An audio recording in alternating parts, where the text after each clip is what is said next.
Selamat siang Bapak Ibu semua. Perkenalkan, nama saya Peter dan ini project DCD yang telah saya buat. Judulnya Spotify Recommender System Using Cosine Distance. Nah, kenapa saya membuat aplikasi ini? Musik sekarang ini sudah menjadi bagian dari hidup kita semuanya. Hampir setiap hari kita bisa mendengarkan musik. Baik itu apabila kita sedang nyantai, sedang beres-beres rumah, atau misalkan lagi nyetir, atau pengen istirahat saja gitu, dan lagi ngapa-ngapain ditemenin sama musik. Nah, artinya musik sudah menjadi bagian dari hidup kita. Dan kita tahu di dunia kita ini ada banyak sekali musik. Bahkan bisa sampai ada jutaan, miliaran lagu bahkan. Ada saatnya di mana kita ingin mendengar lagu yang tidak pernah kita dengar sebelumnya. Contoh, seperti misalkan seseorang suka mendengar lagu barat. Seketika dia memutar lagu Korea misalkan. Tentunya tidak ada hubungannya. Tapi dari si orang ini, kita bisa tahu bahwa orang bisa mendengarkan lebih dari satu genre musik. Dan ada saatnya juga di mana lagu-lagu tersebut ternyata cocok dengan telinga kita, cocok dengan diri kita. Kita jadi mau untuk dengar lagu lain lagi.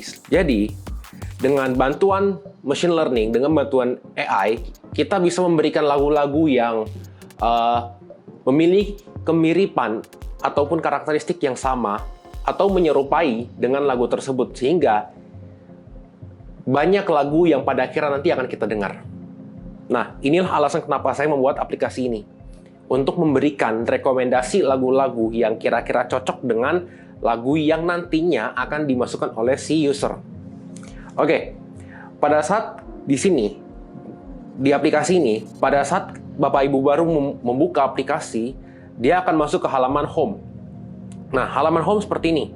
Yang pertama-tama ada terlihat judul dari aplikasi ini, Spotify Recommender System Using Cosine Distance, dan ada overview serta how to use this app. Overview adalah deskripsi singkat mengenai aplikasi, dan how to use this app lebih ke daftar isi dari aplikasi, serta ada link GitHub dari aplikasi ini. Nah, di bagian how to use this app ada 5 halaman. Ada home, about me, get cluster analysis, get song recommendations, dan get song statistics. Kita langsung ke halaman get cluster analysis saja. Oke. Pertama-tama, saya ingin mengambil kesimpulan mengenai apakah lagu-lagu yang memiliki karakteristik yang sama berada dalam satu klaster yang sama, atau jaraknya tidak terlalu berbeda jauh. Nah, dari plot ini kita bisa lihat bahwa setelah lagu-lagu tersebut di klaster, terdapat 7 klaster yang terbentuk. Dan pada setiap klasternya, terlihat bahwa lagu-lagunya cukup berdekatan. Contoh seperti yang kuning dengan teman-temannya sendiri, yang pink dengan teman-temannya sendiri, dan seterusnya. Ada biru, ungu, oranye, dan lain sebagainya. Nah, di sini saya juga menambahkan analisa dari setiap klaster. Contoh seperti klaster 0, dia memiliki karakteristik seperti berikut. Dan setiap klaster nantinya akan memiliki hasil yang berbeda. Oke, selanjutnya untuk get song recommendations. Pada halaman ini, kita akan diminta untuk memasukkan lagu yang ingin kita cari rekomendasinya. Contoh, seperti ini.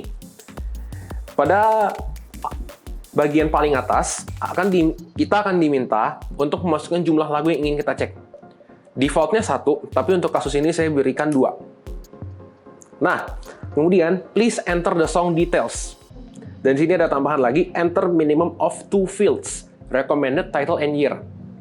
Jadi, dari 3 kolom ini, Bapak Ibu wajib untuk mengisi 2 dari 3 kolom yang tersedia. Tapi dari 2 kolom itu, yang wajib adalah judul.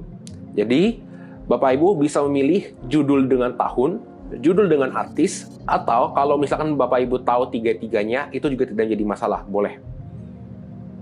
Nah, untuk contoh saja, saya memakai lagu misalkan Blinding Lights, tahunnya 2020, artis name-nya The Weeknd.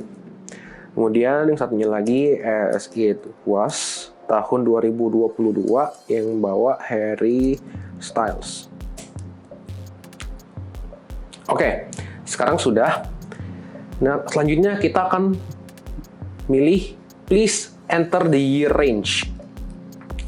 Ini menunjukkan lagu-lagu yang nantinya akan direkomendasi berada pada range tahun tersebut.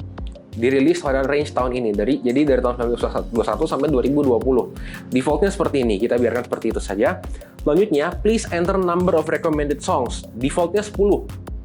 10 lagu yang akan direkomendasikan. Kita biarkan saja seperti itu. Kemudian akan muncul tombol Show Results. Ketika kita klik tombol Show Results, dia akan menampilkan lagu-lagu yang direkomendasikan. Lagu-lagu yang memiliki karakteristik sama dengan 2 lagu di atas. Selanjutnya, ada halaman Get Song Statistics. Get Song Statistics ini tidak berbeda jauh dengan bagian analisa pada Get Cluster Analysis. Hanya saja ada beberapa tambahan. Di sini ada parameter kategorik. Untuk yang numerik sama seperti yang tadi, ada danceability, energy, loudness, pitchiness, dan segala macamnya. Contoh seperti pitchiness, bisa dilihat ini rendah. Kemudian ada acousticness, ada instrumentalness, ada liveness, ada valence, dan seterusnya. Jadi contoh seperti valence deh.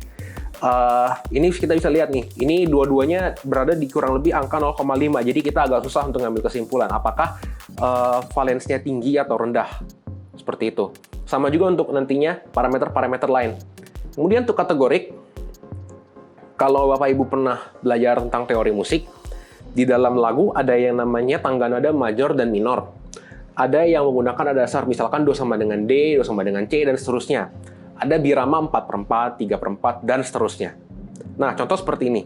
Key, bisa kita lihat dari semua lagu tersebut, lagu-lagunya berada pada kunci D sharp, this. Modenya ada di minor, dan time signature-nya 4/4. Seperti itu. Kemudian halaman terakhir, About Me.